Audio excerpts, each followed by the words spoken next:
Hello guys, Lid here. In today's video, I want to share with you the test that I did with Harbinger, Delhi and beyond. So I did 15 map tests, and for the map, I using Jungle Valley, and the reason being, in Jungle Valley, there's no boss modifier because the boss is not spawned unless you go inside the boss room. So we will always have an option for player mode, and this is what we're looking for because in the player mode, we will have access to increase in the item quantity and item rarity, and there is also scarab applications, and that's the reason why we choose Jungle Valley. And for the map itself, I do chisel to 20% and I basically re-roll it until I get 80% quantity. There is no egg mod or anything because number one, egg mod is kind of hard to get in this league. I still kind of figure out how to farm egg mod, and I just figured that with just a normal roll, this strategy is probably will be easier to replicate. But on the other note, because of the mechanic that I choose, the Lepion and Harpy, this can be very rippy, and because there is a lot of monster inside the map. So if you're feeling laggy or your build is not strong enough, my suggestion is drop the Beyond and just go with Delhi and Harbinger. With that said, so for the Scarabs, I will use Harbinger Scarab. It's going to give us 3 Harbinger per. I'm going to use 3 of them. This means I will get 9 Harbinger. And for the 4th Scarabs, I will use Harbinger Scarab of Regency. This Scarab basically give us 50% chance for our Harbinger to be Harbinger boss.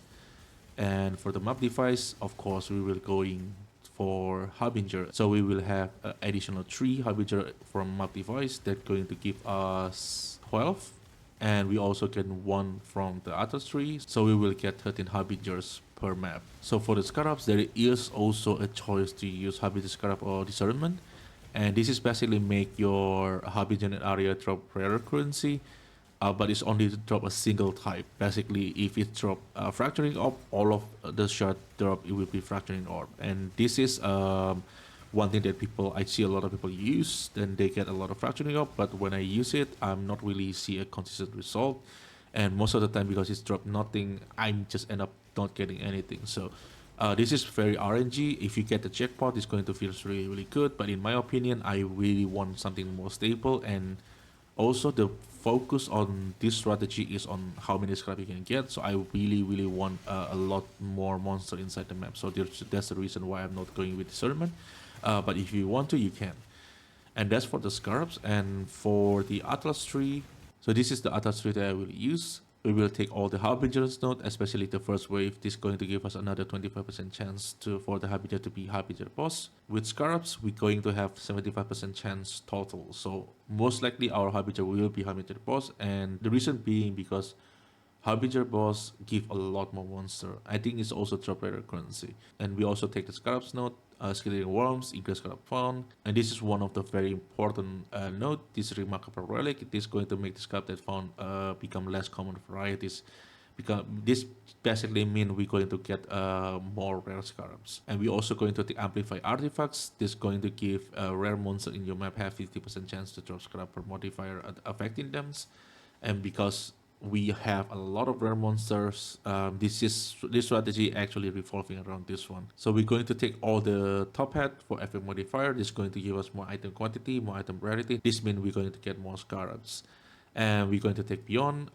Beyond node, I only take some of them to have some chance to get some beyond. So far, it still spawn a lot of them, so I really don't have problem with this one. And we also take daily with Unending Nightmare, this especially make the daily permanent, and we're going to get a lot more monsters this way. I'm also taking Eternal Torments. What this node did is basically your Haunted Pack leaders in the map have a 50% chance to be rare monster. And because of the league mechanic, this especially we're going to have additional chance to have more random monsters. Probably not a lot, but I mean, I just trying to put as much as possible. So I also take this node, and it happens also on the travel node. This increase our chance to get Emperor of All Flame. In this run, we actually get some pretty good embers. For the bottom section where we can block mechanic, I block few mechanic that I think do not have a crit scarabs. And what it is you cannot have the mechanic, but you also block the scarab drops related to that mechanic. So for example, if I block bridge, I cannot have bridge in the map, but I am also blocking bridge scarabs to dropping. This is especially just to remove them from the scarab drop pools. And so we're going to have more chances to get a scarab that actually good. I basically block bridge, expeditions, abyss, ultimatums, blight, and rituals. Because I think most of the scarab is not really good, or like ultimatum, one of them is really good, but all of, the other one is bad. I'm going to also to take these two nodes that going to give us 100% more likely to have Harbinger Scarab and Ambush Scarabs. This is the reason being Ambush Scarab is really, really good. And the help for Harbinger Scarabs is basically just trying to recoup our cost back. And we also going to run Blue Artos with this one. And the reason being because the item quantity and rarity on Blue Artos, the downside mod is easier to manage. So we're going to also take all the pack size node. Basically, the more pack size, the more alta we're going to get. And it's also more chances to drop Scarabs too. So this is the tree that I'm going to use. So with that said, I run 50 map and this is the result that I get. So for the result, I short all of them so it's look a little bit tidier. And for the maps, we can actually try to make egg mod ourselves. I don't know how to change this link because they add few results from the power up. So I really don't know like how much percentage we can get from egg mod. But for now, this map is also worth a lot of money. One of them at least worth like 8 to 10 C. And we also 17 map. This also worth quite a lot. Unfortunately, we get abominations on Jekyll Valley. If we do it on Dune, we're going to get Fortress. Fortress actually worth more than abominations, so it's a little bit unfortunate, but it's still worth quite a lot of money. And we got some tainted currency here. We got 7 orb of fusing, and we got some we got a lot of annulment, but only like 13 exalted, so it's a little bit unlucky. We got 4 divine, and in this run, compared to last league, Harbinger seems to drop fracturing shot more often. So in this one, I get 3 orbs and 18 shards, so it's almost 4 orbs. And we got bunch of Addis Icar, and Ancient orbs. I got few of bubblegum currency like chromatics, fusing, alterations. Some of them still can sell really well, like alterations sell like 500 alteration for 1 divine, so it's still worth some, but I kind of remove it just to make it a little bit clearer. In the end of the day, it's not really that big of a deal in terms of like income. We also get 10 fortunate. It's not that much, but since like we kill a lot of monsters, this is probably the reason why we can get 10. I also got 1 void point. This is my void point. This is my first void point Rikuri key. For the scarabs, I got 14 Horn Scarabs. Before, this is very, very rare. After the new patch, a lot of the rare varieties actually get increased chance to drops.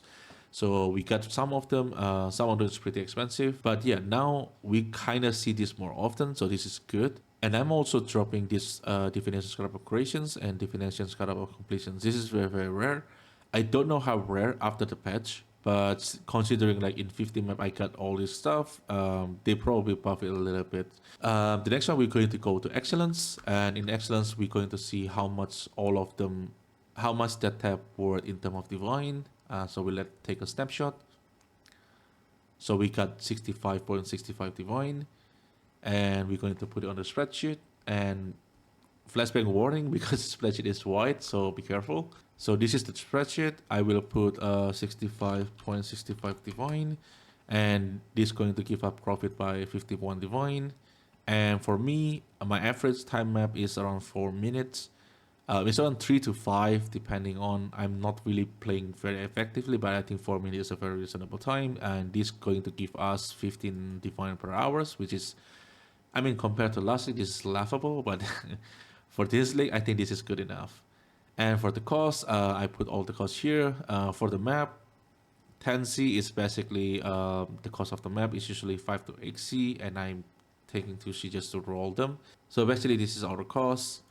And in practicality, the map is probably not going to cost you anything because you're going to self-sustain them. With that many monsters in the map, it's really, really hard for you to not sustain map. This is the total scarab that I found. I put this image here that I get from TFT box selling tools. This is a breakdown of all the scrap that I get. The total scrap I found is 1,050. Please check it again. I counted twice. I'm home and math is right.